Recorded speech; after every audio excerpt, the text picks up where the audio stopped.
بسم اللہ الرحمن الرحیم۔ شروع اللہ کے نام سے جو بڑا مہربان نہایت رحم والا ہے۔ ایک دفعہ کا ذکر ہے، حضرت موسیٰ علیہ السلام کو اللہ تبارک و تعالی نے حکم دیا کہ سمندر کی طرف جا، وہاں 3 کشتیاں ڈوبنے والی ہیں۔ حضرت موسیٰ علیہ السلام فوری حکم الہی کی تعمیل کرتے ہوئے سمندر کی جانب چلے گئے۔ ساحل پر سکون تھا۔ بہت دور سے ایک کشتی آتی ہوئی دکھائی دی جو آہستہ آہستہ ساحل کی طرف بڑھ رہی تھی کہ حضرت موسیٰ علیہ السلام نے آواز دی کہ اے کشتی والو، اللہ کا حکم آنے والا ہے، ہوشیار رہنا۔ انہوں نے جواب دیا کہ آپ جانتے ہیں کہ اللہ تبارک و تعالی کے حکم کو کوئی نہیں ٹال سکتا، ہم تو اس کے بندے ہیں جو حکم الہی کے پابند ہیں۔ کشتی والے ابھی یہ بات کہہ رہے تھے کہ اچانک ایک موج اٹھی اور کشتی ڈولنے لگی۔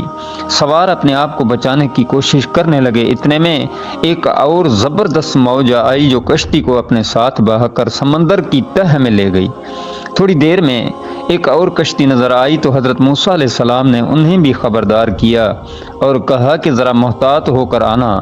انہوں نے بھی پہلے والوں کی طرح جواب دیا کہ جو کچھ ہونا ہے ہو کر رہے گا، اور کشتی کو کنارے کی طرف لاتے رہے، یہاں تک کہ ساحل کے قریب آتے آتے یہ کشتی بھی ڈوب گئی۔ حضرت موسیٰ علیہ السلام اللہ تبارک و تعالی کی حکمت کے بارے میں سوچوں میں محو تھے کہ انہیں ایک تیسری کشتی دکھائی دی۔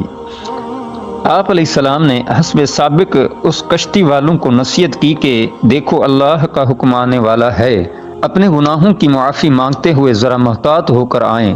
انہوں نے جواب میں کہا کہ اے اللہ کے نبی، جس طرح آپ سچے ہیں اسی طرح اللہ تبارک و تعالی کا حکم بھی اٹل ہے، اسے کوئی بھی بدل نہیں سکتا، لیکن اللہ تبارک و تعالی کی رحمت بھی تو ہے، ہم اس کی رحمت سے کیوں مایوس ہوں؟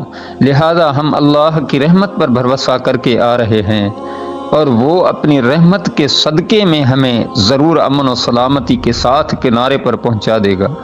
کشتی والوں کا یہ جواب سن کر حضرت موسیٰ علیہ السلام خاموش ہو گئے۔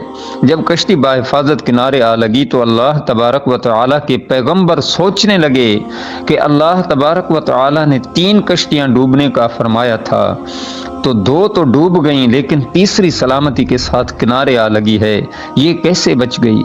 ارشاد باری تعالی ہوا، اے موسیٰ، آپ نے سنا نہیں کہ تیسری کشتی والوں نے کیا کہا تھا؟ انہوں نے میرے حکم کو تسلیم کیا تھا اور میری رحمت کو آواز دی تھی اور اس پر پورا توکل اور بھروسہ بھی کیا تھا، تو اس لیے یہ کشتی میری رحمت کے طفیل بچ گئی، کیونکہ جو بھی میری رحمت کے دروازے پر آ کر صدا دیتا ہے میں اسے نا امید نہیں کرتا۔